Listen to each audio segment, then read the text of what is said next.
Teka muna. Bago pumasok sa opisina, pakinggan muna ang Pro Tips.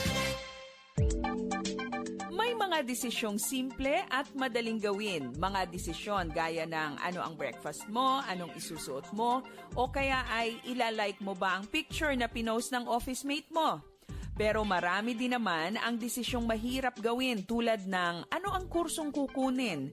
Sasagutin mo na ba ang nanliligaw sa iyo? Magmamigrate ka ba sa ibang bansa o mananatili ka diyan sa iyong trabaho gayong may mas magandang opportunity na dumating? Most difficult decisions have long-term impact in our lives. Kaya nga, hindi ito madaling pagpasyahan. Araw-araw, may mga desisyon kang kailangang gawin. Paano nga ba tayo makagagawa ng tama at matalinong pagpapasya, lalo na sa mabibigat na issue ng trabaho, negosyo at buhay natin? Magandang araw! Ako si Maloy Malibiran sa Lumbides para sa Pro Tips, partner mo sa inspiradong trabaho at negosyong umaasenso. May magandang paalala ang American clergyman na si Dr. Robert Schuller tungkol sa paggawa ng desisyon. Ang sabi niya, never cut a tree down in the winter time. Never make a negative decision in the low time. Never make your most important decisions when you are in your worst moods. Wait, be patient. The storm will pass. The spring will come. May mahalaga ka bang desisyon na kailangan gawin ngayon sa iyong trabaho o negosyo? Pakinggan mo muna ang mga gabay na ito. Una, think hard. Major decisions should never be made on a whim. Dapat itong pinag-iisipan ng mabuti. Pag-aralan mo ang iba't ibang anggulo ng desisyon na kailangan mong gawin. Weigh the pros and cons. At hanggat maaari, kumonsulta ka sa mga eksperto at may karanasan sa pinagdaraanan mo. Ang mga desisyon na tiyak na may malaking epekto sa ibang tao ay dapat na pinag-uusapan at pinagkakasunduan. Halimbawa, ikaw ay pamilyadong tao at may plano kang magtrabaho sa ibang bansa. Hindi pwedeng ikaw lang ang magpasya tungkol dito. You need to think through this decision with your spouse and children because they will be affected by this kind of major decision. Huwag mong madaliin ang paggawa ng mabibigat at malalaking desisyon. Pag-isipan mo ito ng makailang beses. Pangalawa, pray hard. Hindi mo naman kailangang magpasya ng nag-iisa. Ipanalangin mong mabuti ang iyong desisyon at hingin mo sa Diyos ang kanyang gabay at karunungan para magawa ang tamang pasya. Ang sabi sa James chapter 1 verse 5, if any of you lacks wisdom, you should ask God, who gives generously to all without finding fault, and it will be given to you. God's word is described as a lamp to our feet and a light to our path. Hindi ka mangangapa sa dilim sa iyong paggawa ng mahahalagang pasyahin kung ito'y iyong ipananalangin. Pangatlo, don't be hard on yourself. May mga pagkakataong pinag-isipan mo namang mabuti at iyong ipinanalangin ang isang desisyon pero bakit parang mali yata ang iyong naging pasya? Sa mga pagkakataong hindi ayon sa inaasahan mo ang naging resulta ng iyong desisyon, iwasang manisi ng ibang tao at iwasan mo rin ang sisihin ang iyong sarili. Don't be too hard on yourself. Sa halip na sisihin ang sarili, pag-aralan kung saan ka nagkamali at matuto buhat dito. We should grow wiser with every decision that we make. Gagawa ka ba ng mahirap at mahalagang desisyon ngayon? Think hard and pray hard. And in case your decision doesn't turn out well, don't be too hard on yourself. Ang maling pasya ay pwedeng maging mahusay na tagapagturo para ikaw ay matuto at lumago. Para sa Pro Tips, ako si Maloy Malibiran sa Lumbides. Be a blessing in the workplace today. Simula pa noong 1948, lubos na naibabahagi ang mabuting balita ni Hesukristo sa mga Pilipino sa ating bayan at maging sa mga nasa ibang bansa tungo sa Far East Broadcasting Company Philippines. Sa Mega Manila, makakapakinig sa 702 DZAS AM, Agapay ng Sambayanan, at 98.7 DZFE FM, The Master's Touch. Sa Santiago City, Isabela, sa 1143 DZMR AM, Missions Radio. Legazpi City, Albay, CARE 104.3 Dewey FM. Sa Quezon, Palawan, 106.3 DZRK FM, Radio Kapitbisig. Sa Tacloban City, 97.5 DYFE-FM, unang tugon ng pamayanan. Bacolod City, 1233 DYVS-AM, the sweet voice of salvation. Up 987 DYFR-FM, life-changing. Sa Cagayan de Oro City, 103.3 The New J DXJL-FM, your positive choice. Zamboanga City, 1116 DXAS-AM, your community radio. Cotabato City, 106.9 DXGR-FM, Radio Gandingan. Sa Coronadal City, 1062 DXKI-AM, your friendly voice. Davao City, 1197 DXFE-AM, the Good News Radio. Makakapakinig din sa mga online streams at sa mga mobile apps. FEBC Philippines, hanggang marinig ng lahat. 1116 DXAS, your community radio. 1116 DXAS, your community radio. Kasama sa araw-araw, kakwentuhan, kaagapay, kaibigan, kabarangay, ito ang radyo mo. 1116 DXAS, your community radio. 1116 DXAS, your community radio. This is your community radio, 1116 DXAS, communicating Christ in our world. Ang oras sa buong Pilipinas, alas 7:07 na ng umaga. Alamin ang mga kaganapan at mga pinag-uusapan sa Zamba Sulta. Makibalita at makibahagi sa pagbabago at pag-unlad. Oras na, Zamba Sulta!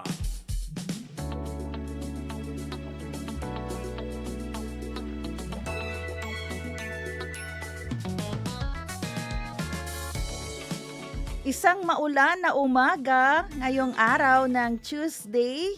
Isang mapagpalang araw po sa lahat ng ating mga tagapakinig dito sa ating radyo estasyon ng 1116 DXAS, your community radio. Good morning, buenos dias a todo, maayong buntag sa tanan. Kumusta po kayo ngayong araw ng Martes? Medyo hindi po maganda ang ating panahon. Pero hindi ibig sabihin na hindi na rin maganda ang ating araw. Pag tayo ay nasa Panginoon, lagi pong mabuti, maganda. At mapagpalang araw yan para sa atin. Good morning po sa lahat. Kumusta po ang ating sitwasyon dyan ngayon sa inyong area? Kumusta po ang inyong barangay? Ta preparaya ba? Ketal di atun mga residente aliser ka na mga Rio. Kanang mga naa sa bukid, ingat-ingat po tayong lahat. Kayo po ay nakikinig ngayon sa programang Oras na Zamba Sulta. Oras po natin alas 7:09 ng umaga. At November 25 na po tayo. Anak ko. 25 na po. Oo, next week, Monday, December 1 na po agad. Ayan po. At syempre, kami po ang inyong mga lingkod. Ako po si Sara May Tulabing. At ang inyong kabarangay, Robin Soling. Assalamualaikum warahmatullahi ta'ala wabarakatuh. Sulu, Basilan, Tawi-Tawi, no, na nakikinig sa atin at nakamonitor ngayon. At especially dyan din, no, sa Palimbang, Sultan Kudarat, sa Upi, Maguindanao, Mapia, Mapita. Salamat pagi sa ating mga kabarangay dyan din sa shoreline ng Sabah, Malaysia. At syempre sa lahat ng dito, no, na naaabot ng ating programa, especially dito sa DXAS sa programang Oras na Zambasulta. And syempre, good morning, Cesar. Yes, good morning, Binat. Update po ha, wala po palang pasok ngayon dito sa syudad ng Zamboanga. Nag-post po ang ating mayor sa kanyang official Facebook page kanina bandang siguro tansya ko dun bin mga 6:16. I mean 6 Six. ba yun? Or 14 siguro siya nung nag-decision na na mag-suspend ng klase sa lahat ng antas, private man o public for today dahil nga sa tuloy-tuloy na ulan na ating nararanasan since kagabi pa pero medyo tumitigil. Mhm. Pero bumabalik-balik. Actually, kung without también kita akal kaya tapasan na flyover. Nagkuha na po nag-abinida na po din na sa may flyover So, kung may sugat o kahit wala, punta po kayo sa inyong health center at mag-inom og tambal. May ibibigayan sila na naggamot para panlaban sa leptospirosis bin. At saka yung sir since kagabi nga kagabi pa ang ulan I think mga 7 PM or 6:30 PM pa Oo, umuulan mga na. ganon yun. Oo. So yung ulan talaga na alam mong hindi ka hihintayin. Oo. Pero one thing shoutout lang natin sir yun nga yung mga ating mga kabarangay sa komunidad, especially dito sa West Coast. Napansin na natin since last week pa yung mga preparation, yung mga improvement. Alam mo yun kasi di ba sir yun nga yung kinukuha natin, yung mga palaging akal-takaw sa mga problema, yung mga laging nagko-cause ng problem dapat talaga tinututukan at alam mo yun, Binibigyan ng inaayos. solusyon. Binibigyan ng solusyon, binibigyan ng pansin, kasi Mm. paulit-ulit na yan, So, yun ang gusto natin i-shout out, dito, especially dito rin sa West Coast, sir. Kasi may mga nakikita tayo na nilinis, inayos. Oo, so, yun ba, nakakatuwa. Ewan ko, ikaw, ako natutuwa ako pag may mga Kung nakikita ko natutuwa ka, ganun. natutuwa na rin ako. Wow, sige. Salamat. Oo. Napansin lang natin since last week at kagabi. Ano ba talaga? ah, Kahapon ba o kagabi? Ayusin natin yan. kahapon ng gabi. O yun. Kahapon ng Kagabi. gabi. Kagabi. Pwede Kagabi ba na? yun. Oo.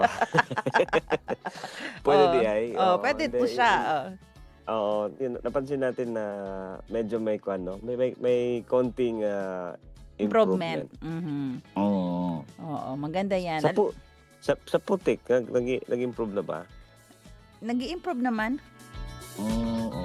Oo, lagi Dapat naman minomonitor at pinagmimitingan. Ayan, napansin ko lang, gusto ko lang tanong, yung mga taga-putik, kamusta din? Okay naman yung mga taga-puti. Ayan, si Kuya Noli. Ayan si Kuya Noli, tanungin natin. Kumusta si Kuya Noli? Taga-putik. Oo, si alam ko, Kuya Noli, may no? area sa sa lugar sa sitio nila na binabaha. Kuya Noli, kumusta po ang lugar dyan sa inyo? Nasanto ninyo ba na si Kuya Noli? Oo, alam ko may area dyan na binabaha. Good morning pala kay Ma'am Mife. Ayan, nakatutok sa atin. Good morning po, Ma'am Sarah May. Hindi kasi Nali ako lang yan. Ang mga Anjarani family, good morning din pala dyan I think sa putik. Kay Ma'am Margie, sir, naalala Yes. ko. Oo, si Ma'am Kamusta na? Margie. Oo. Kaya nga, may time siguro, try natin siyang bisitahin. Good morning din kay Pag Tristan Gulay. Yes. Pag nakakita ko ng saging, naalala ko si Ma'am Margie. Saging? Opo. Oo. Kasi? Wala, ewan ko. Saging man dinadala niya dati sa station, di ba? Thank you po. Naalala mo pa yun? Actually, hindi na. Oo. Alam mo naman itong brain ko, limited lang. Brainstorming. Katulad ba sa Facebook, pag 1 month ago na i-delete nyo na lahat. No. Hindi, brainstorming. Brainstorming. Ayan po. Sige po. So, countdown tayo. Nako, syempre kahit masama ang panahon, importante pa rin namomonitor natin ilang araw na lamang ba bago ang Pasko. Eto po, eto na po. 29 days, 16 hours, 44 minutes, and 30 seconds. Yan na lamang po ang natitirang araw. Pasko na. Praise God. time na naman manito-manita. Pero si Ma'am Dang ayaw magmanito-manita, ha? Oo, ay, alam mo sir, no? Good morning kay Ma'am Dang. Oh, Gamit ano? na gamit talaga ang raincoat na naman, no? Kaya maganda talaga mag-invest o ano to? Bumili. Oo. Bumili ng mga raincoat, 'di ba? O, at saka thank you pala no sa raincoat na ano ba 'yun? Oh, ibalik mo naman na. Parang isang buwan na yan nasa sayo. Oo, wala pa akong ibang raincoat. Ayun. So, Umorder ka na. Ano ba? Ay, oo. Sige. Good morning, ONZ family. We're fine here in Barangay Putik by God's grace. Ayan, nag-reply na si Kanoli. Oh, nakikinig si Kanoli, ha. Nag-reply sa ating tanong sa kanya. Ayan, praise God po at okay kayo dyan. At alam mo, been speaking no yung maghanda ng raincoat. Alam mo, bitbit ko ng aking go bag. Oh, may go bag na kayo? Wow. Bitbit ko ng aking go bag. Nasa office na. Ready na ako. Oo. Pero wala pang So- mga delata. Bibili pa ako. Baka magutom ako. Alam mo naman ako, bawal magutom. Ayan po, mag-ready din ng go bag. Malaki yung go bag ko. Oh, Wow. kahit ulo mo doon pinagkakasya. Kasi, Sobrang ha? laki. Oo, yung in-order namin online. Ayan po ha, lalo na ngayon, masama po ang panahon. Takeda, yung bang laging may possibility na ma-evacuate, dapat may go bag po tayo. Oo, sabi nga ni Ma'am Dang, wag tayo magtuturo dito na mag-go bag kung wala kayong go bag. Kaya bumili talaga ako ng go bag para may authority ako, mag-go bag kayo, mag-ready kayo ng go bag. Bibili na po ako ng mga pagkain na may 6 months pa ang ano. Pwede Hindi pang pa. pwede pang kainin within 6 months. Kainin, no, after 6 months. Ako hindi pa nakakabalik yung mga go bag ko. Hindi mo na pinaalis mo na yung go bag, hindi pa nakabalik. Hindi pa nakabalik. Manawagan ka. Tawagin mo Oo, na hindi. bago tayo Ako- mag-birthday. Ako ready lang din ang aking go bag, sir, no. Oo. Nandito lang. Oo. Kapag lumakas ang ulan, Mm. itong go bag ko wala, ano lang to. Magpa-float lang ito. Oo. Oh, sige po. Ayan po, ready po natin. Bili tayo go bag. Para po, 'di ba, konti na lang ang alalalahanin natin. Ang dami nun na alalalahanin natin. Sa panahon po na hindi natin maiwasan may mga sakuna, disaster, pero God forbid, 'di ba? Ayan, oras natin alas 7:18 ng umaga. Batiin po natin yung mga nagbe-birthday. Happy birthday to you, and may all your dreams come true. Happy birthday. November 25. Happy birthday po kay Sister Mary Rose Marshall. Ayan, taga Pasubolong. Happy birthday. At kay Brother Raymond. Happy birthday. Ayan, happy birthday din kay V-Joy. Good morning, no. Happy birthday, V-Joy. Ay, alam ko na sa Palawan ba to siya o andito pa rin siya sa Zamboanga. At ayun, happy birthday pala sa aking prima kahapon. Parang nabati ko na siya. Oo, Siguro ka. May binati ako kahapon, no, Oo. na pinsan. Yun na siya yun. Ayan, happy birthday po sa Buti inyo. naalala mo. Oo. Hindi, inassume ko lang kasi alam hindi mo siya batiin. Ay, ayan. O, Sige. batiin mo. Happy birthday. Yan ba yung sinabi mo na kung maganda ang pinsan ko, mas maganda yung pinsan mo, kaya dapat magkita sila? Hindi mo talaga nakalimutan, no? Oo, yan yung yun. sinabi ko kahapon. Yun na yun. Yun na Oo, yun. happy- Sabi ko sa iyo pag 1 month ago, tsaka pa nagdi-delete itong ano ko. Ayan, Oo. happy birthday po sa inyong lahat and God bless you.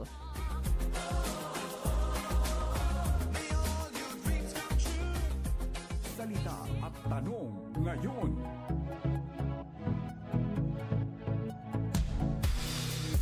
Para sa ating salita ngayong umaga, the value of listening. Sa Tagalog, ang halaga ng pakikinig. Na Chavacano El Valor, si Tauwi. Ang bilis sa pagpaminaw, sabi sa Bisaya. Ang bilis sa pagpaminaw, ganun din. Ang bili. Yes, sa Ilonggo, ang bilis ang pagpamati. Ang bilis sa pagpamati. Oo. Tausog inhalga, magdumungog. Ayan, tanong po natin, ano po yung kagandahan kung marunong tayong makinig.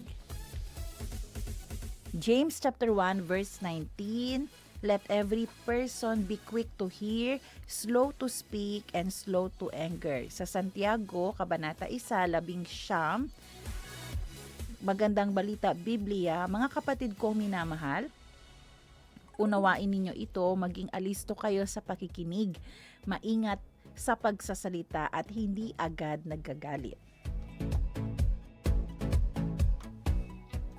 Isa po sa mga failure din natin, kapag meron po tayong kausap, hindi po tayo marunong makinig doon sa sinasabi niya.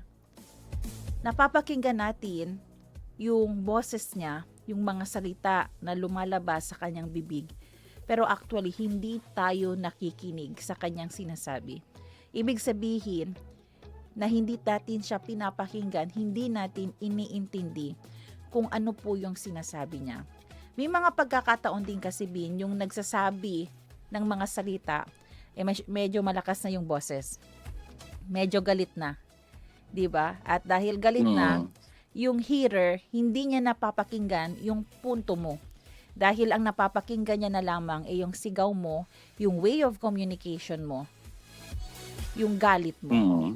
Pero alam niyo po ba na ang laking bagay kapag tayo ay marunong makinig, hindi lang doon sa mga salita niya, pero doon sa punto niya, doon sa anong message niya, bakit ganyan siya, ano yung problema niya, bakit ganito ngayon ang taong ito.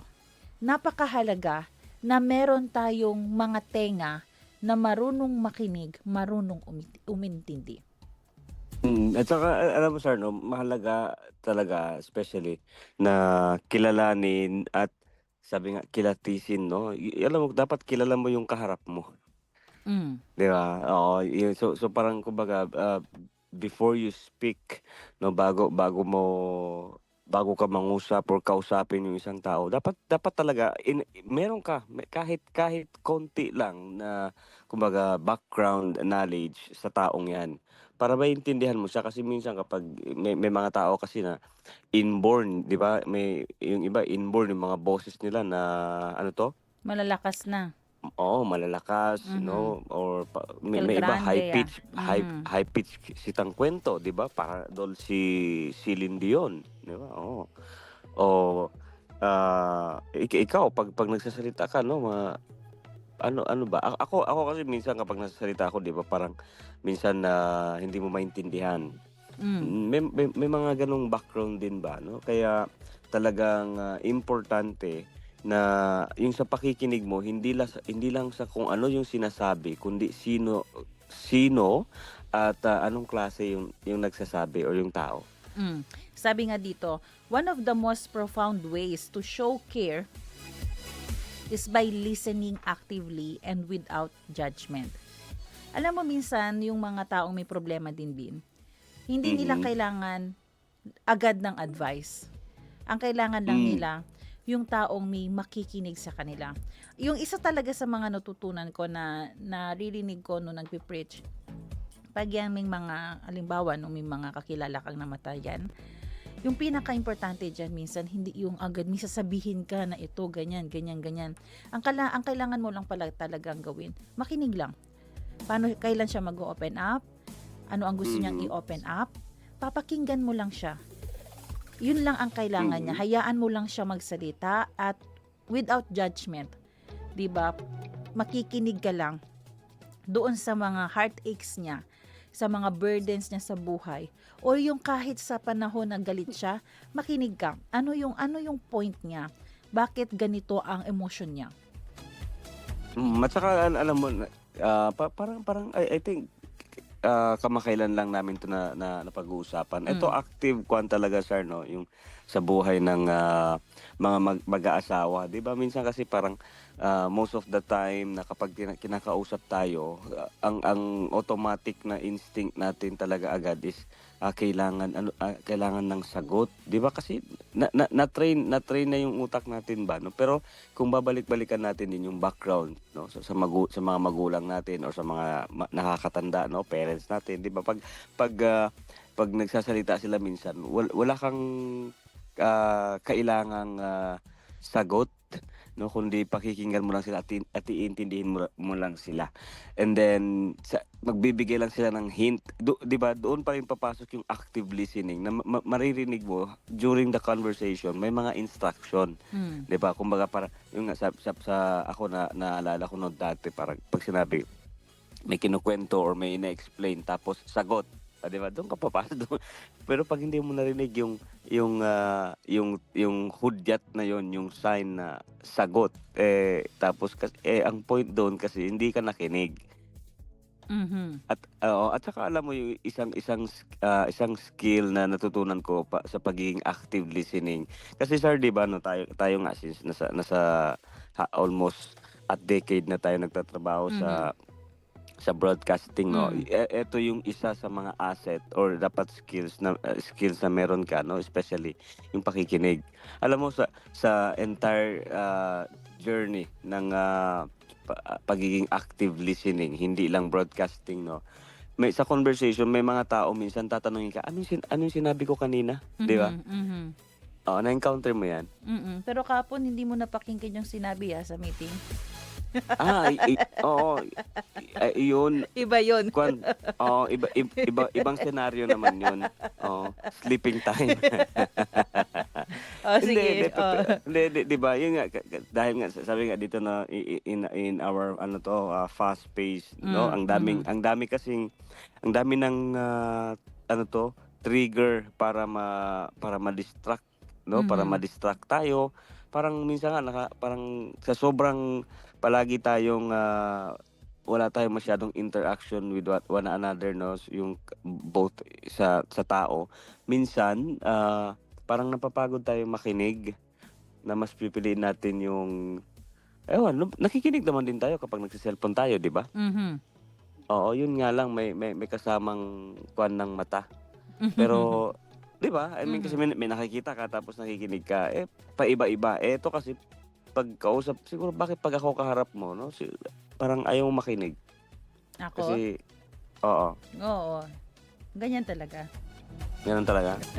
So yun nga yung active Tumatawa si listening, no. Kuya Pero Rolando. paano natin ma-practice? Uy, tumatawa-tawa yan si sir kasi kahapon pa meron na siya. Oo naman. Oo. O, tapos? Ayun nga, no. Yun yung sabi nga dito, no, when we slow down and offer our undivided attention, we validate a person's feelings and show them that their thoughts and experience.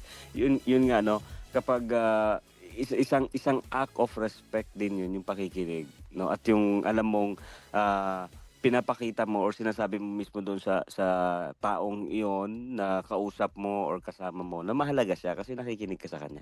Mhm. Kaya po yung challenge natin ngayon sa ating mga tagapakinig, sa aming mga sarili din, magdedicate po tayo ng panahon, ng oras, minuto, ngayong araw na ito, doon sa isang taong alam mong kailangan niyang may kausap. Kung sino man ang kakilala mo na may problema, na alala, parang inimpress sa'yo ng Panginoon, take time para makinig po sa Kanya. At hindi mo alam anong kagandahan nun, anong relief ang pwedeng mangyari sa taong yan. Kahit dun sa mga nakaaway mo, di ba, pwede mong pakinggan, ano ba yung pinanggagalingan niya? Listen. At saka sir, yung sabi mo ano sa mga nakaaway or nagkaroon ng misunderstanding, 'di ba? Okay na yung first try na nagkaroon yung ano nagkaroon ng hindi pagkakaunawaan, 'di ba? And then the second time na mag-uusap kayo tapos makikinig ka, mare-realize mo hindi pala gano'n yung intensyon or hindi naman pala gano'n kalaki yung reason at 'di ba? Nagkaroon ng away, nagkaroon ng conflict kasi nga nung time na yun hindi ka nakinig, but the second time around pinakinggan mo na, naintindihan mo, hindi naman pala yun yung point mo. 'Di ba minsan gano'n Mhm. na ikaw Mhm. na-encounter mo ba yung gano'n? Yes, opo. Oo, 'di ba? Kasi Mhm. ikaw talaga tinatanong ko. At saka ito sir, no, na yung we validate person's feelings and show them, no, yung mahalaga sila, yung experience nila, and ito yung gusto kong ipaalala din sa atin na kaya mahalaga din talaga na in every season at kahit anumang reason, no, ay talagang kailangan nating mag-pray Kasi pinapakinggan tayo, sir, 'di ba, 'no? Pinapakinggan tayo ng Panginoon kasi we matter to Him, 'di ba? Yes. Kaya po Mm. yung ating tanong muli, ano po yung kagandahan kapag marunong po tayong makinig sa ating kapwa? Yan po ang ating salita at tanong ngayon.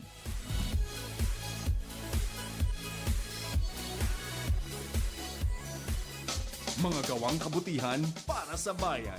Marapat ipamalita yan. Mabati ang mabuti.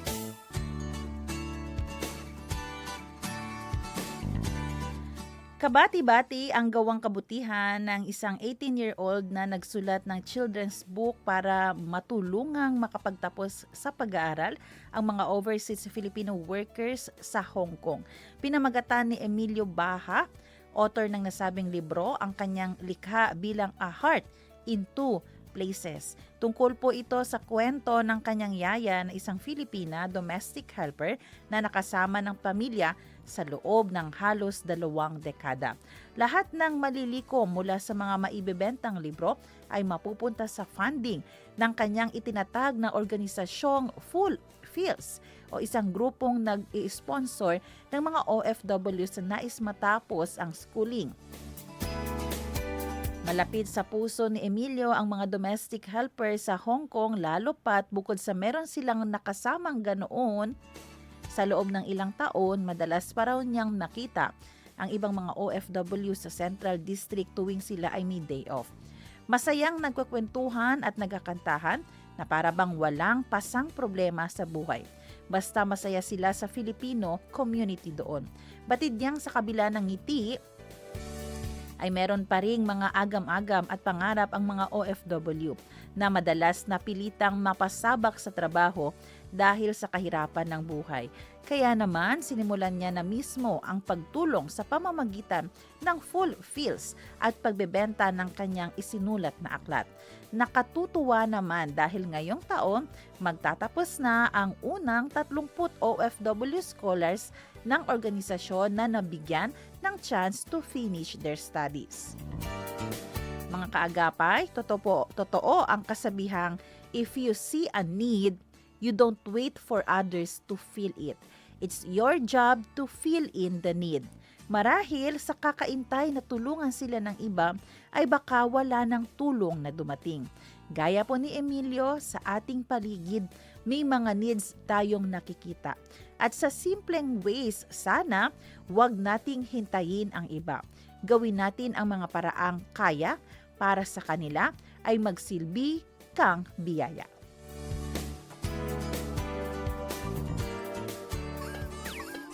Hindi sukat, kulang sa timbang, pandaraya o maling gawin.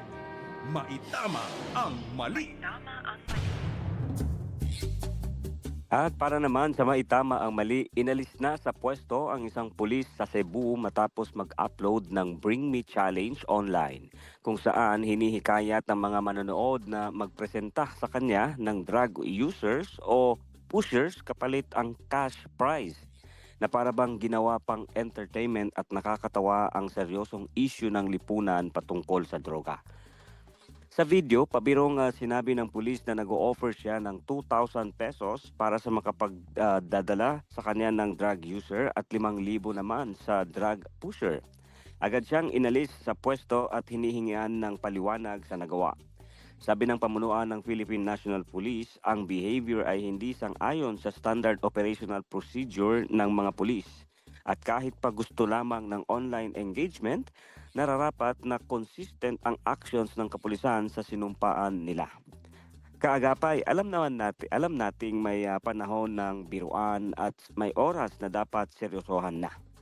Kagaya nito ang mga bagay na may kinalaman sa issue ng lipunan. Huwag nating gawing biro para lang makakuha ng atensyon, lalo na kung ikaw ay nasa posisyon. Dahil kung ano ang ginagawa at ipinapakita, sumasailalim ito sa magiging pananaw ng iba sa kung ano ang iyong inirepresenta. Ayan, dapat kasi maybe iniisip ko din baka wala din talaga siyang alam na meron siyang nababiolate na standard procedure o itong tinatawag natin na ethics. Ganyan Mhm. kasi kabigat kapag tayo po ay isang government employee. Dahil, 'di ba, bago ka kasi maging regular, maging bahagi ng government, grabe yung dinaras mo, naranasan mo um, Training. training, procedure, pagpasa ng requirements, 'di ba? Talagang sinala kayo ng mabuti. So the moment na na-hire po kayo, agad-agad, hindi nyo lang basta suot yung uniform. Suot nyo na din po doon dapat yung karunungan, yung wisdom, yung talino, yung responsibility, yung ethics, yung pagiging mabuting halimbawa. Suot-suot nyo po yun. Hindi nyo lang basta suot yung uniform ninyo. So kahit hindi niya alam, sabihin na natin na, hindi ko alam na ganun pala kaseryoso yung naging violation. Magiging po siya, tanda sa lahat po ng nasa gobyerno na inaasahan po kayo ng ating publiko. 'Di ba? Kahit yung iba siguro natuwa, yung sa iba siguro wala lang yan, alam naman nilang biro lang yon, nag-post lang siguro, pero what we always expect from these people sa government ay maging mabuting halimbawa in words, in speech, in their actions, in their decision making. Ganun po kabigat talaga pag nasa government, di ba, Bin?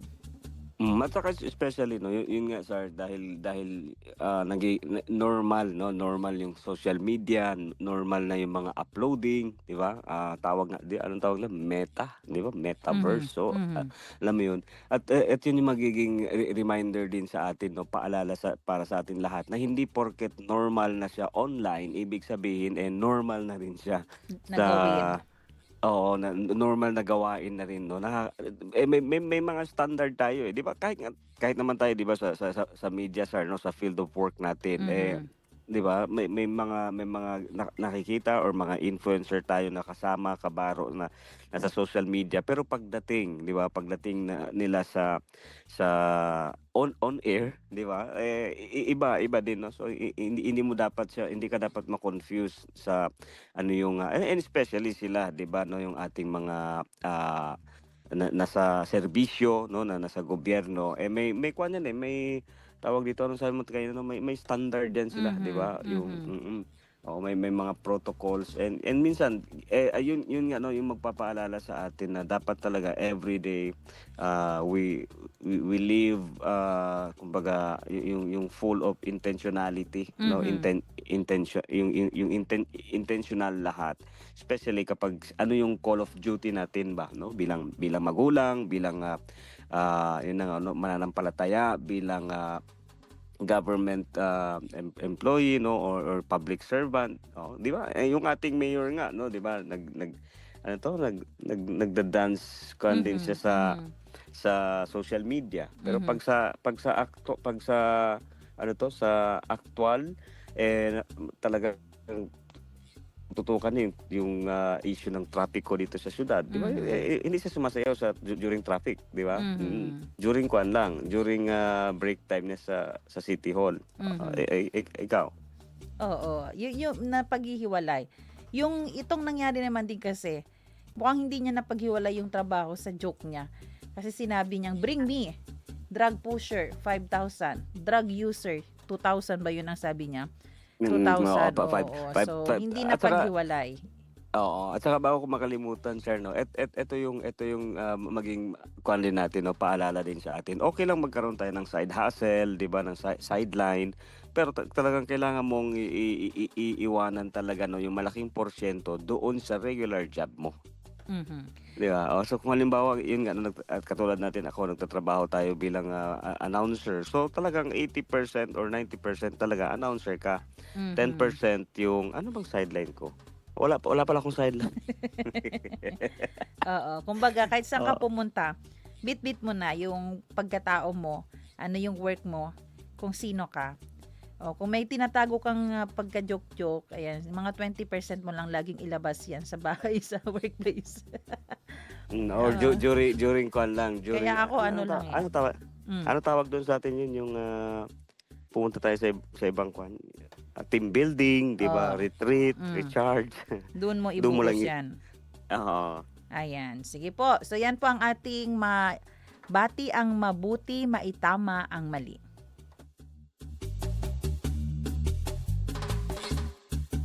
Zambasulta Balita.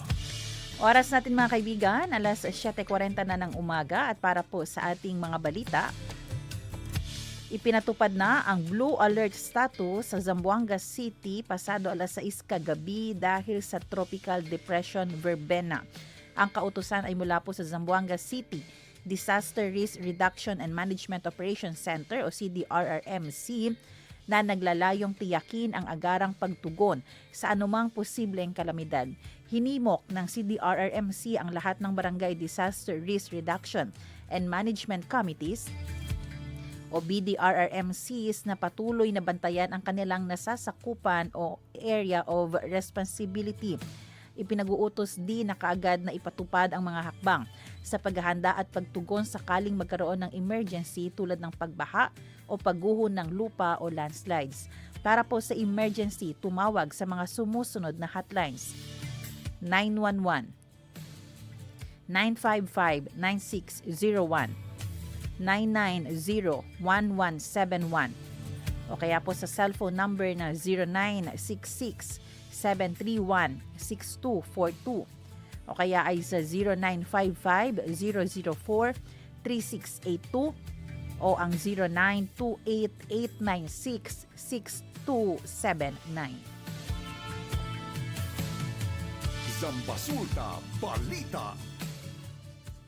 Inanunsyo pasado alas 6 ng umaga kanina na suspendido ngayong araw ang ngayong Nobyembre 25, 2025 ang mga klase sa lahat ng antas, pampubliko man o pribado sa buong Zamboanga City. Ang desisyon ay bunsod ng masamang lagay ng panahon na dulot ng Tropical Depression Verbena. Batay sa huling ulat ng PAG-ASA or Philippine Atmospheric Geophysical and Astronomical Services Administration, inaasahang makakaranas ng ang malaking bahagi ng Mindanao ng maulap na kalangitan na may kalat-kalat na pag-ulan at pagkulog dahil sa patuloy na epekto ng Tropical Depression Verbena. Zambasulta Balita. Samantala, latest weather situation po tayo mula sa DOST Pag-asa. Ito po ay inilabas bandang alas 3 ng umaga, kung saan ang sentro ng Tropical Depression Verbena ay tinatayang nasa silangan ng Talisay, Cebu. Taglay po nito ang maximum sustained winds na 55 km per hour, malapit sa gitna at bugso na umaabot sa 90 km per hour. Dahil po dyan ay magkakaroon po ng epekto ito sa lalawigan ng Zamboanga del Norte, Zamboanga, Sibugay, Zamboanga del Sur. Ang mga ilog sa Daro, Dapitan, Dipolog, Dicayas, Golyo, Duwait, Sindangan, Ingin o itong Maras, Palandok, Mukas, Patawag, Kipit, Siokon, Piakan, Anungan, Pangamiran at Sibuko ay maapektuhan po. Samantala, kailangan din magbantay sa mga ilog ng Zamboanga, Sibugay, diyan sa Mitagiti, Tigbao, Lichian, Santo, Bakalan, Karagasan at Sibugay. Sa Zamboanga del Sur ay inasahan din magiging apektado rin ang ilog ng Kumalarang, Tuplak, Labangan, Tumaga at Mapangi. Zambasulta Balita. At ito naman, advisory mula sa Zamboanga City Water District, sir, Zamboanga Water District. Ang may emergency sila. At ang emergency na to ay ang kanilang pag-shutdown ng Dumalon water system caused by continuous rainfall and high turbidity at the source, So ito malakas na pag-ulan dito siguro, sir. Ito sa At na-shutdown as of November 25, Tuesday, ngayong araw na to until further notice. Ang Dumalon water system, ang affected areas, ang no water, ito mga barangay, Barangay Baluno, Kawit, Maasin, Tulungatong, Bandera, Dulian, Lantawan, Kapisan, Malagutay, San Roque. So ito San Roque from Pasay to Corote. At ang Pasunangka mula KM6 to KM7. Please stand by for updates. Zambasulta Balita. Sa ibang balita, formal nang nanumpa si Mayor Kimer Adan Olaso bilang bagong chairperson ng Regional Peace and Order Council o RPOC 9 sa harap ni Department of Interior and Local Government DILG Secretary John Vic Remulla kahapon. Ginanap ang panunumpa sa New Provincial Government Center sa Barangay San Agustin 13 Martires City, Cavite. Kasabay nito ang panunumpari ng iba pang opisyal ng lokal na pamahalaan na itinalaga upang pamunuan rin ang RPOC sa kani-kanilang nasasakupan. Si Mayor Olaso ay itinalaga bilang pinuno ng RPOC 9 ni Pangulong Ferdinand Bongbong Marcos Jr. noong unang bahagi pa ng buwang ito. Ang seremonya ng panunumpa ay naging bahagi ng Second Joint National Peace and Order Council o NPOC at RPOC's meeting para sa 2025. Pinagsama-sama ng pulong na ito ang mga pangunahing pambansa at pana-rehiyong leader upang talakayin ang mga estratehiya para mapalakas ang kapayapaan, seguridad at kaligtasan ng publiko sa buong bansa. Aktibong lumahok si Mayor Olaso sa pagpupulong at nangako na mas palalakasin pa ang seguridad sa pamamagitan ng interagency collaborations o collaborations bilang suporta sa pambansa at pang-rehiyon. Zambasulta Balita. Umaabot sa mahigit 200,000 pesos ang kabuuang pabuya na inalok sa sinumang makakapagbigay ng impormasyon na magtuturo sa ikakahuli o ikahuhuli ng mga sospek sa pagpatay sa barangay Councilor Julhamri Utubara noong nakaraang Sabado, Nobyembre 22. Si Utubara, kagawad ng Barangay Manikaan, ay binaril at napatay sa Barangay Santa Catalina. Pangunahing nag-alok ng pabuya si Mayor Kimer Olaso na naglaan ng 100,000 pesos para sa ikalulutas ng kaso. Samantala, nag-alok naman si Liga ng mga Barangay President Jordan Evangelista ng karagdagang 120,000 pesos para sa impormasyong makakatulong sa paghuli sa mga sospek, hindi lamang sa kaso ni Utubara kundi maging sa isa pang insidente ng pamamaril sa Santa Catalina. Si Evangelista ay siya ring chairman ng Barangay Santa Catalina. Naglabas ng resolusyon ng ang Barangay Council ng Manikaan na mariing kinokondena ang pagpatay kay Utubara. Inilarawan ng konseho si Utubara bilang isang malaking kawalan para sa kanilang komunidad. Iginigiit nila ang agarang pagkamit ng hustisya at nagpaabot ng taus-pusong pakikiramay sa pamilya at mga kaanak nito. Nagdulot ng galit at pagkadismaya ang krimen, lalo na sa mga residente ng Manikahan. Zambasulta Balita. Inaresto naman ng Philippine Coast Guard o PCG at National Bureau of Investigation o NBI ang isang 20 anyos na babae sa isang entrapment operation na isinagawa noong November 22, 2025 dito sa lungsod ng Zamboanga. Ayon pa sa Internal Affairs Unit Southwestern Mindanao, target ng suspect ang mga uniformed personnel. Nag-uumpisa siya ng consensual encounter at pagkatapos ay manghihingi ng 100,000 pesos kapalit ng pag-withdraw ng kasong isasampa niya. At ito po yung kasong rape. Isinagawa ang entrapment batay sa paglabag sa Article 293 kaugnay sa Article 294 ng Revised Penal Code, extortion at robbery o extortion. Nagbabala ang IAU SWM sa lahat ng nakasuot ng uniforme or men in uniform na manatiling mapagbantay at mag-ingat laban sa mga ganitong uri ng pangingikil na nagtatarget sa mga kawani ng gobyerno. Zambasulta Balita. 2 tao ang nasawi matapos sumabog ang isang improvised fishing device sa Holosulu noong Sabado, Nobyembre 22. Kinilala ang mga nasawi na sina Abdul Tiri Basang, 70 years old, at Indal Pascual, 40 years old, kapwa residente ng Zone 3, Barangay Tulay, Jolo Municipality. Bukod sa mga nasawi, 2 pa ang sugatan sa insidente, isang mangingisda na kinilalang si Tulli Mislani at isang babae na hindi na pinangalanan. Ayon sa pangunahing investigasyon, inihahanda umano ng mga sospek ang pinaghihinalaang improvised dynamite fishing devices nang bigla itong sumabog. Agad nang binawian ng buhay ang dalawang biktima sa pinangyarihan ng insidente. Samantala, ang dalawang sugatan ay kaagad namang dinala sa pinakamalapit na pasilidad medikal para sa kaukulang atensyon. Patuloy ang sinasagawang follow-up investigation ng pulisya upang matukoy ang mga responsable at ang eksaktong detalye ng pangyayari. Zambasulta Balita. Isang empleyado naman ng Ministry of Agriculture, Fisheries and Agrarian Reform o MAFAR ng Bangsamoro Autonomous Region in Muslim Mindanao o BARM ang binaril at sugatan sa isang atake sa barangay Malige, Isabela City, Basilan nitong weekend. Nilala po ang biktima na si Imi Ibama. Ayon pa sa mga saksi, agad na tumakas ang salarin matapos ang pamamaril. Mabilis naman isinugod si Ibama ng mga emergency responders sa isang ospital para lapatan ng kaukulang lunas.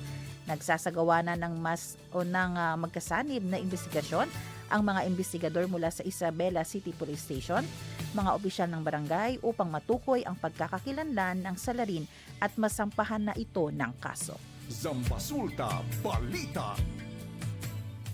Nakapagtala ang kapulisan ng Pagadian City ng pagbaba sa crime rate nitong taong 2025 kung ikukumpara sa nakaraang taong 2024.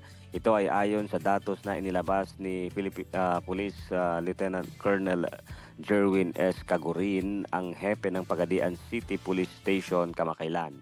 Dagdag pa ng hepe, halos nabigyan na nila ng solusyon ang mga malalaking insidente sa lungsod. Ang tinututukan na lamang nila ngayon ay ang maliliit na krimen sa kalsada or street crimes na kadalasang kinakasangkutan ng mga menor de edad. Binigyang diin ng hepe na ang pagpapanatili ng kaayusan at kapayapaan sa syudad ay hindi kakayanin ng kapulisan kung wala ang tulong ng mga nagmamalasakit na mamamayan. Kailangan umanong i-report kaagad ng publiko ang mga insidente o yung suspicious activity sa kanilang lugar upang mapabilis ang pagresponde ng pulisya. Zambasulta Balita. Schedule the power interruption. Announcement po ito mula sa Zamselco as of November 28, 2025. Friday po ito. Magkakaroon po ng brownout sa Friday ng 9 a.m. to 3 p.m. 6 hours po yan sa Pamukutan 3-phase recloser. Ibig sabihin, apektado po dyan ang serving part ng Talisayan, Pamukutan hanggang sa Anuling hanggang sa Sitio Papaya. Ang dahilan dyan ay para po magsagawa ng right-of-way clearing.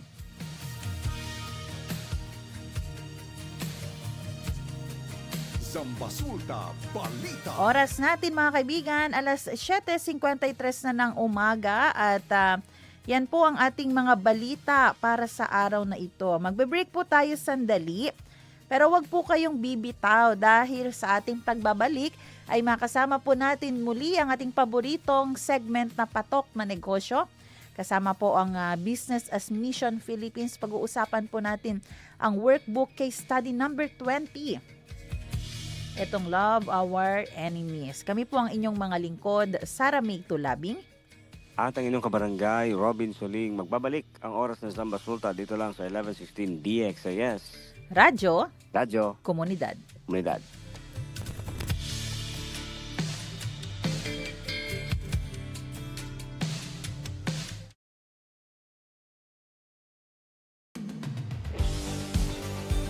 Pakinggan ang mga kwento ng nagbagong buhay sa pamamagitan ng mensahe ng pag-asang mula kay Hesukristo. On air, online, at on the ground. Ito ang The FEBC Report. Kasama si Luis Miguel Castillo, President ng FEBC Philippines. 22 years nang matapat na nananalangin ang mga FEBC prayer intercessors para sa ating mga tagapakinig, kamanggagawa at para sa misyon ng pagpapahayag ng salita ng Diyos sa pamamagitan ng media. Noong 2003, nakita ni dating FEBC President Dan Andrew Cura ang pangangailangan para sa mga mananalangin na talagang committed na ipanalangin ang broadcast ministry. Ang unang tumugon ay si Mami Auring Sumulong at ito ang simula ng isang napakagandang partnership sa paglilingkod sa Panginoon. Mula noon, naging haligi na ng FEBC ang ating prayer intercessors. Sa bawat panahon ng hamon, paglago at pagbabago, matapat silang nananalangin para sa gawain ng FEBC. Totoo nga, panalangin ang ating lifeline. Sa ating pagsunod sa utos ng Diyos na manalangin, tayo ay nakikipag-ugnayan sa Kanya. Pinapaliwanagan ng Kanyang salita at natututo tayong sumunod sa Kanyang kalooban. Habang tayo nananalangin, lumalago rin ang ating pananampalataya. Unti-unti, natututo tayong huwag umasa sa sarili nating karunungan o lakas, kundi sa ganap at perpektong layunin ng Diyos. Ngayon, patuloy na lumalago ang FEBC Prayer Intercessors. May mga grupo na ngayon sa Valenzuela, Bulacan, Quezon City, Malabon at Caloocan na sabay-sabay nananalangin kada Sabado ng umaga. Isa sa mga aktibong intercessor ay si Janet Pangindian. Para sa kanya, sa pamamagitan ng pananalangin, niya nakikita kung paano nagmamalasakit ang Diyos sa kanyang mga anak at nagiging paraan din ito para maipadama ang malasakit sa iba. 2012 yata ako nung nag-join. Inimpress po ng Lord sa akin na maging kabahagi ng FEBC talaga. So, hindi ko naman alam kung paano. Sabi ko, Lord, paano? So, hinanap ko po nung time na yon, nasa Karuhatan pa sila. So, salamat po sa biyaya ng Panginoon dahil kay Mami Au din. Talagang kami, ini-encourage niya kami na laging manalangin para sa FEBC. Ang ministeryo ng panalangin ay pamana rin. Isang legacy na dapat ipasa sa susunod na henerasyon. Ayon nga kay Brother Cloyd Arduro. A life without the Word of God is empty. Kaya kailangan ipasa natin to sa young generation and then sa other generation para may continuity po. Not just the blessing, kundi yung Word of God and salvation. It is very important, kasi nowadays, yung mga kabataan natin, nandoon sa online So, mahalaga na meron pong kagaya ng FEBC para continue yung pag-share ng salita ng Diyos. Kasi as parent, kasi ako, I have 2 kids, It is important, tayo mga magulang, papasa natin sa mga anak natin. As early as now, magiging ugali na nila yung pag-pray. Nakaka-encourage na marinig ang mga ganitong kwento. Tulad na lang ni Ate Ninfa Hisona, isang dating empleyado ng FEBC. Dati po ako nag-work sa FEBC, pero in 2003, nag-involve po ako sa intercessors. Ini-encourage ko po kayo na manalangin for FEBC, not only for FEBC, but sa buong mundo, sa ating community, sa family. Nakita ko po na nung dinulog namin sa panalangin, tunay po na gumaling at gumawa ang himala ang ating Panginoon. As long we have a right connection to God at yung purpose ng Lord ay ating ginagawa, ang nais niya sa buhay natin bilang intercessor ay magpapatuloy at magpapatuloy hanggang sa wakas. Ngayong taon sa temang A Great Prayer Resource, batay sa Romans 8:26-27, paalala sa atin na sa ating kahinaan, ang banal na Espiritu mismo ang namamagitan para sa atin ayon sa kalooban ng Diyos, sa paraang hindi natin kayang sambitin. Isang napakagandang katotohanan, di ba? Ang tagumpay ng ating panalangin ay hindi nakasalalay sa atin, kundi dahil tayo ay lumalapit sa Ama sa pamamagitan ni Hesukristo.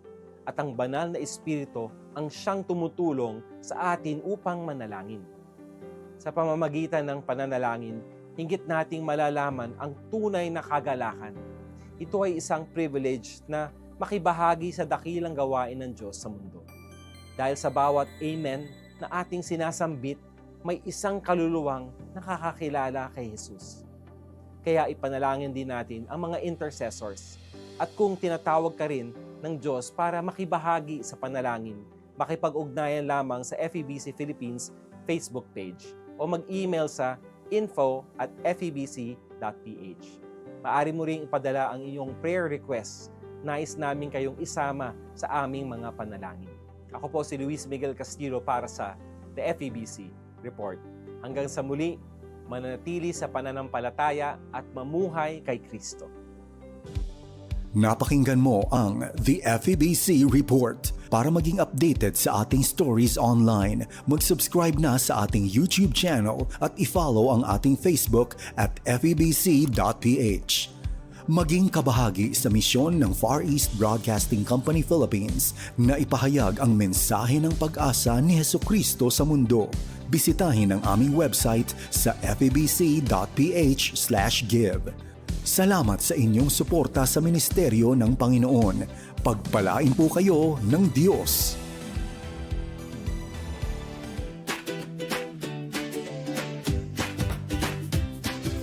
Mga kids! Ready na ba kayo? Are you ready?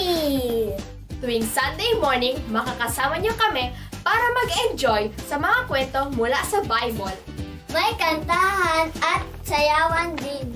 Kaya huwag kalimutan makinig every Sunday, 7:30 a.m. sa 1116 DXAS, your community radio. Mapapanood din ang Move Kids Radio sa ating official FB page and YouTube channel. Kita kids mga ka-move! Move Kids Radio!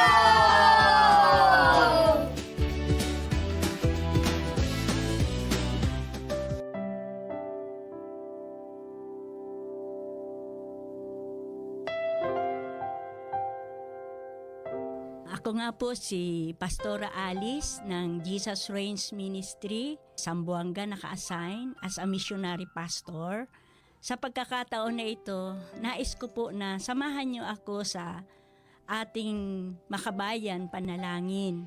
Panginoon Diyos, dalangin po namin na patuloy po na ingatan mo kami sa aming nararanasan ng mga kalamidad. Tulungan mo po yung mga tao na kung saan itinalaga para maabot yung mga tao na kung saan ma-rescue sila at maingatan sila sa anuman bagay na kanilang nararanasan.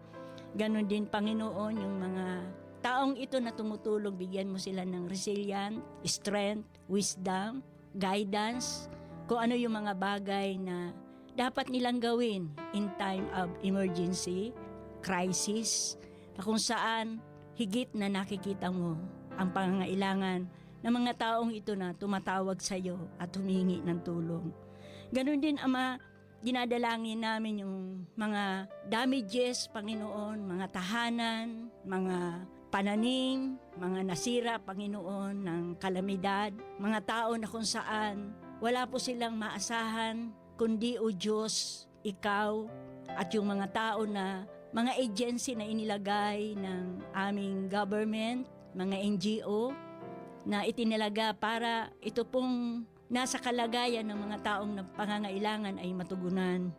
Ganon din, Ama, idinadalangin po namin ang effective response, Panginoon, yung mga aid, yung food support, Panginoon, at yung mga medical support, Ama, para doon sa mga tao na biktima. Patuloy, Ama, na mag-raise up ka pa ng mga tao na aabot, Ama, sa mga maraming pamilyang nangangailangan. At ganun din, Panginoon, salamat o Diyos sa mga nananalangin, sapagkat alam namin na sa amin pong sama-samang pananalangin o Diyos, meron pong power na you are really answers our prayer para po doon sa mga may sakit, para po doon sa mga tao na kung saan kailangan nilang makarecover doon sa mga property nila na nasira dahil po sa kalamidad na nagdaan. Dalangin po namin na patuloy bigyan mo sila ng strength, increase our faith and trust to you, O God, that anuman po yung aming dinadaanan ng mga difficulties sa buhay namin, alam namin magiging bukas ang kalangitan at ang mga panalangin ng bawat isa ay mayroon po itong sapat na kasagutan na nagmumula sa inyo. Salamat o Diyos, ito po ang aming panalangin sa pangalan ni Jesus. Amen. Oras na, Zambasulta!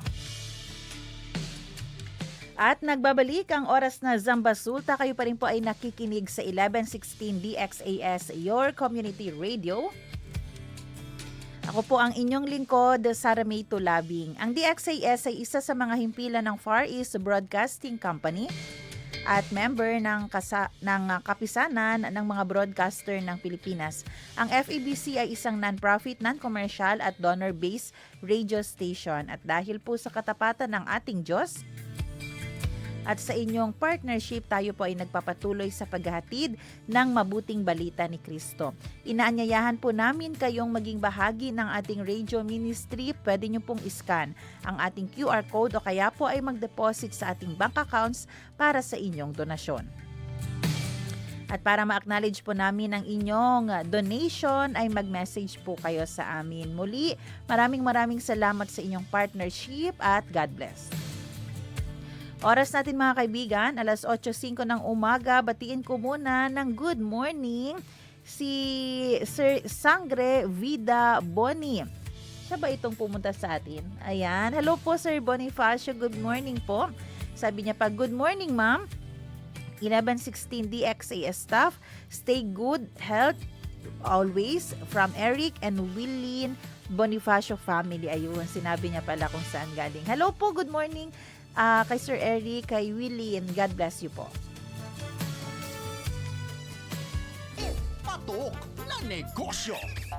Ngayong araw ng Martes, makasama po natin si Brian de la Cruz at ang ating guest na si Miss Elizabeth To ng Business as Mission Philippines para pag-usapan ang BAM Workbook Case Study number 20, Love Our Enemies. Paano nga ba nangyayari at mangyayari ito sa ating negosyo? Narito po, pakinggan natin ang panayam sa ating guest. Kaagapay, pakinggan na po natin ang ating kwentuhan sa usapin na patok na negosyo. Mga kaagapay, mula po ito sa Business as Mission. Pakinggan po natin ang istorya ng pananampalataya. Hindi lamang po pananampalataya, mga kaagapay, istoryang negosyo. At paano nga ba mga kaagapay makakatulong ang team collaboration sa isang business? Mga kaagapay, pakinggan na po natin ang istorya ni Miss Elizabeth To mula po to sa City Global Reality Development and Championship Business ng Business as Mission. Siguro ang masasabi ko lang dyan, we can only treat them right or the way na gusto ng Panginoon na i-treat natin, no? If tayo muna naunawaan natin how we once were enemies of the Lord because of our sin.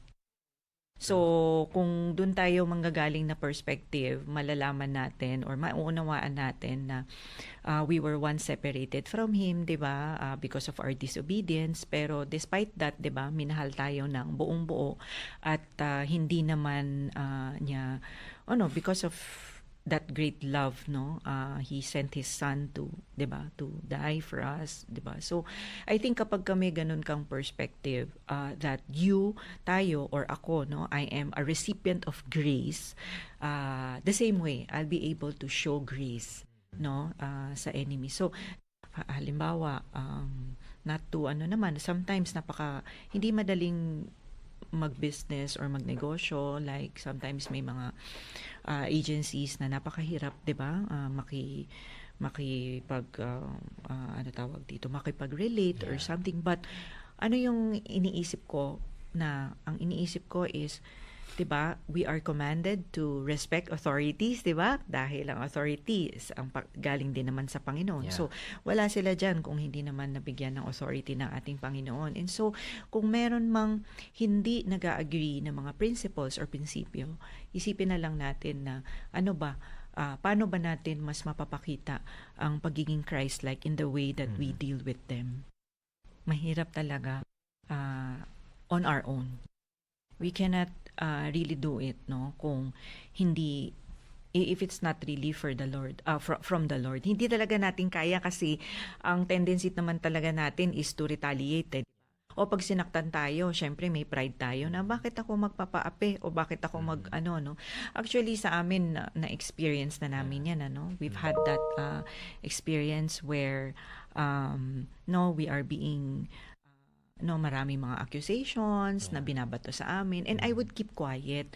And then sometimes may mga magko-comment sa akin na, Ma'am Beth, parang sobra na, bakit hindi tayo lumaban or ano. I would always tell them na naniniwala ako that it is the Lord who will vindicate us. Sabi nga din ni Apostle Paul sa Philippians, 'di ba? It is God, 'di ba, who gives us the to will and to work, 'di ba, for his good pleasure, 'di ba? So hindi natin kaya on our own, but if we rely on the Lord, then we'll be able to show grace and show love, no, even sa ating mga enemies, mga competitors in business. Hindi ko sure kung if it's mindset. Ever since kasi, even when of course wala na yung husband ko ngayon, but when he was still around, parang hindi ganun yung mindset namin na, itong si ay kalaban namin, so we have to really do everything to put him down or whatever, no. So hindi kasi ganun yung naging perspective namin when we put up the business. That's why of course hindi naman to dahil din sa amin, but by God's grace we did not, hindi kami nag-resort sa mga ganon na to really attack our competitors or so-called competitors na.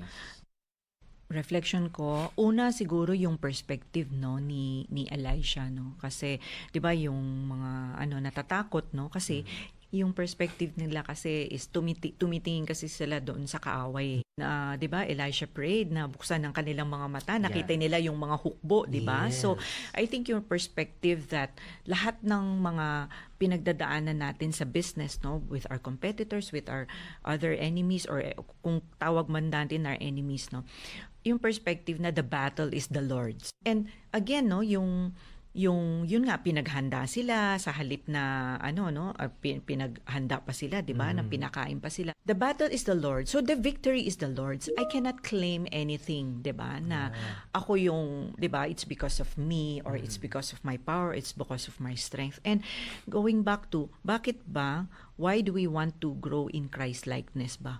It is for God's glory. So if we do this, if we love our enemies, the glory goes back to God because our enemies get to see, 'di ba, the God or the Christ that is living in us, right? Yeah. So, kumbaga ang basta ultimately, basta palagi ang bottom line is ano ba ang magbibigay ng glory, no? Or papuri sa ating Panginoon, sa ating mga ginagawa. When my husband passed away at nagsimula kaming mag-take over ng aking anak, admittedly, no, wala talaga kaming, yung talagang day-to-day nitty-gritty of operations. Talagang marami kaming pinagdaan ng mga challenges. And along the way, no, syempre, nagkaroon kami ng mga consultant, mga ganyan. And sad to say, no, na sabihin na natin siguro na take advantage of. And during that time, we lost, no? Nagkaroon kami ng mga financial losses. So, nung time na yon, parang iniisip ko yung sa akin yung pinaghirapan, ganyan. Parang gano'n na lang ba mawawala dahil sa may ginawa itong taong to na pinagkatiwalaan namin. But the Lord really taught me na forgive as I have forgiven you. But when He said that, sabi ko kay Lord, I cannot. Hindi ko kaya. But the Lord said, didn't I tell you to ask and you will receive? So, after that, I just prayed, Lord, I cannot do this on my own. Yeah. Help me to forgive these people.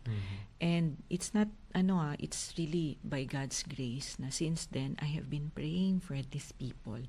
I've been praying really for them. And nagpapasalamat ako na nawala yung galit at yung bitterness, and dahil talaga lang yan sa Panginoon. So I think papasok dyan again, no, is yung wisdom. Admittedly, again, no, syempre lahat naman tayo dumaan sa struggling, especially kapag bago pa lang. Kami, hindi naman kami bago sa business. I mean, our business has been there, but when we took over, syempre it's like new and learning, no? So, syempre marami din kaming mga naging mistakes. And I can say that I must admit that it's because we did not really seek the Lord at that time, kaya nagkaroon ng mga ganon. So yun, in order to balance, nga parang minsan parang love your enemy, pero tinitake advantage ka na, no? But yun nga, no, it comes, I think, from wisdom and leading, no, ni Lord, and He would really tell you naman if it's, and if ever man, there's always a good way or a gracious way naman 'di ba, to tell another person, kunyari to turn down mo siya or what, may magandang paraan naman ng pagsasabi. Pagka ganon ang tingin sa'yo or ganon yung pagkakakilala sa'yo, hindi maiiwasan that you will be taken advantage of. Diba? But I think at the end of the day, ang mahalaga is, kunwari ako as a business owner, ano ba ang objective ko? Am I here to please ba the people around me, or am I here to gain ba recognition, ganyan ba, or maging number 1 dun sa industry, ganon, 'di ba? So syempre as stewards of God's business, gusto naman nating pangalagaan, palaguin, 'di ba, ang negosyo, tama naman 'yun. But I think yung perspective natin dapat ay palaging nanggagaling sa perspective ng Panginoon. And it's important na yun, always go back to the basics no? The basics of prayer and reading God's Word, meditating on it. Kasi doon mo lang naman malalaman talaga. Dahil, di ba, yung good work is already prepared in advance by the Lord for us to do. So, it's just a matter of really submission and obedience talaga to His will. I was introduced sa BAM or kay Sis Cathy nga, no, by yung one of our pastors nga sa GCF. So kasi I go to church sa GCF. And then syempre nag-ask kasi ako sabi ko kung may kilala ba na syempre would like to make the business right, and so nag-aas ako ng mga referrals, no, mga Christian mga leaders, ganyan. So I was introduced to BAM, and I attended yung conference nila. During that time, it's very encouraging na makita yung convergence, no, nitong mga all of the businessmen na whose businesses, no, who believes that their businesses belong to God. So simula noon, and nagkaroon na kami ng communication with Sis Cathy, and I'm thankful because she has been, hindi lang siya, no, the whole team have been very intentional talaga. Kumbaga hindi lang siya, okay, natapos tayo dito sa conference na to, tapos na, but they're very intentional in reaching out, asking how we are and everything, staying connected, being there to support one another. And I think what really touches me, or what really yung encourages me, is the fact that in this community we see that hindi naman lahat successful na. There are still a lot of us in the same journey, and yun, because we are in the same journey, we can understand each other better, and we can help one another talaga. Dati kasi may parang idea lang na, or ito yung gusto kong mangyari, especially actually in terms of compliance talaga. When I attended that, and nung nakausap nga namin minsan si Sister Cathy, so yun talagang nag-resonate. And yun, after that, hindi lang siya isang idea. Parang we started to really make concrete steps na. Siyempre, small steps, concrete steps, no? To fix everything. Hindi naman siya overnight and we are still in the process, but yun yung nag-jumpstart. So, and Lord, we continue to hope and pray that it will trickle down to everyone in the organization para maintindihan nila kung bakit ba namin ginagawa ito, bakit namin kailangan gawin. Ang paniniwala ko kasi is always go back tayo dun sa katotohanan, no, that we are saved by grace. Kung na-experience kasi natin yung grace na yun at pagmamahal ng Panginoon, that's the only time that we will also be able to extend that.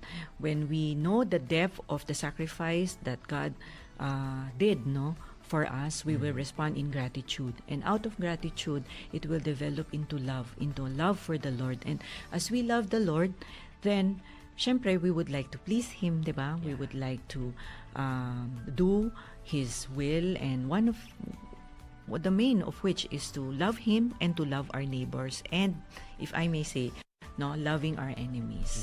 Palagi lang natin tatandaan na tayo din ay niligtas lang by grace alone, through faith alone, in Christ alone. And with that, we will be able to extend that same love to other people and be a salt and light, diba? Sa ating mundong ginagalawan.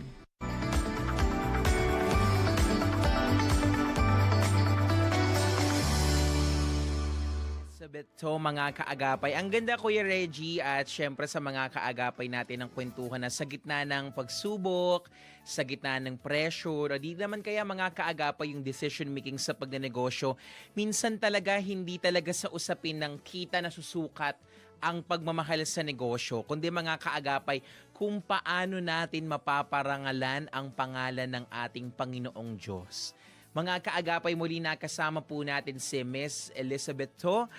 Mula po ito sa Business Admission, mga kaagapay. Yan naman po talaga, mga kaagapay, ang mission po ng Business Admission na hindi lamang po patungkol sa kung paano kumita, kundi mga kaagapay, kung paano ba mapaparangalan ang Diyos mula po sa ating mga kinikita o sa mga bagay po natin na nagkakaroon po tayo ng profit sa ating business.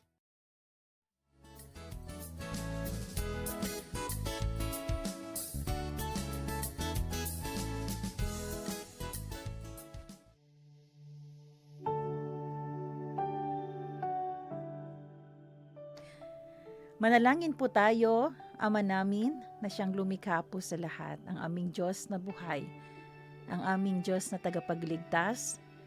Isang maawain po kayo at kayo po ay laging nandyan, hindi nyo kami pinababayaan, Panginoon. Maraming salamat po, Panginoon, sa pagkakataon na kami po ay makorek, ma-rebuke, dahil may mga pagkakataon, Lord, na mahirap naming mapatawad ang aming mga naging kaaway. At gaya po, sabi ni Ma'am Elizabeth, kung kami lang, Lord, hindi po talaga namin kaya at ayaw naming gawin ito. Kaya po, tulungan niyo po kami, Panginoon. I pray, Lord, na bigyan niyo po kami ng lakas, ng bravery, ng acceptance, and a heart of forgiveness. Nagkasala man sa amin ang taong iyan, intentionally or hindi po, turuan niyo po kami, Panginoon, na maging katulad niyo, marunong magpatawad. Kasi Lord, minsan din sa aming buhay ay naging enemy niyo rin kami dahil po sa mga kasalanan na aming ginawa since then. Pero binigyan niyo po kami ng pagkakataon na magkaroon ng relationship sa inyo, na ma-restore po ang relationship ng humanity sa inyo, Panginoon.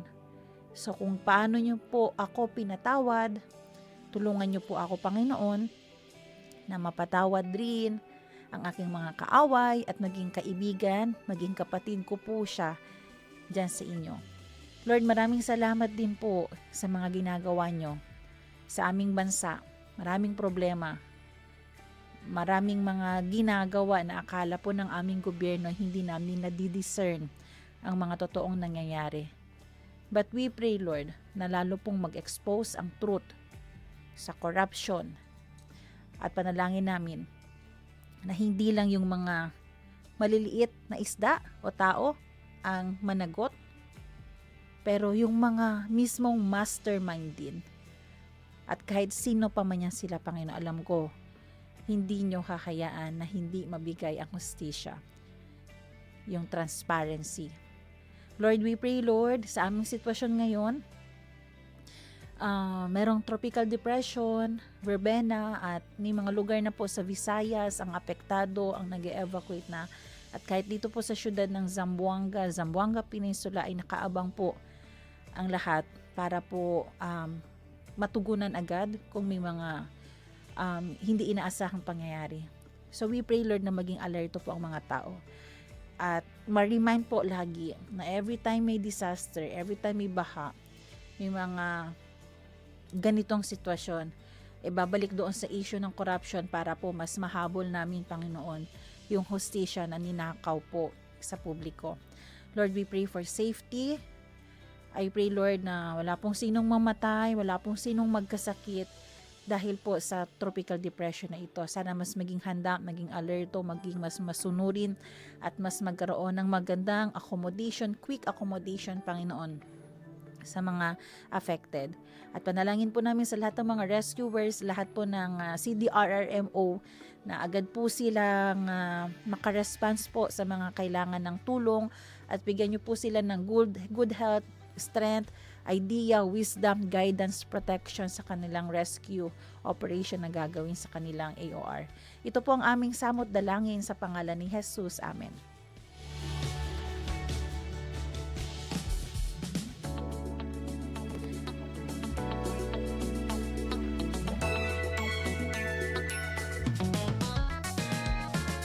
Siyempre, maraming salamat din po sa lahat ng ating mga tagapakinig na sumubaybay dito sa ating programang Oras na Zambasulta sa radyo man o sa Facebook. Maraming salamat po sa ating scriptwriter ng ating Mabati ang Mabuti, Miss Shakina Grace Abalon, kay Robin Soling at sa ating technician Kuya Rolando Alfonso. Abangan niyo po ang susunod na programang Serbisyong OFW Family Matters at Radyo Sinkauman. Magkarinigan po tayo muli bukas dito sa ONZ alas 7 ng umaga. Monday to Friday, ako po si Sara Mito Labing nagpapaalalang posible ang pagbangon at pagbabago. Tayo po ay maging bahagi ng solusyon ngayon. Sama-sama tayong umaksyon dahil oras na Zambasulta.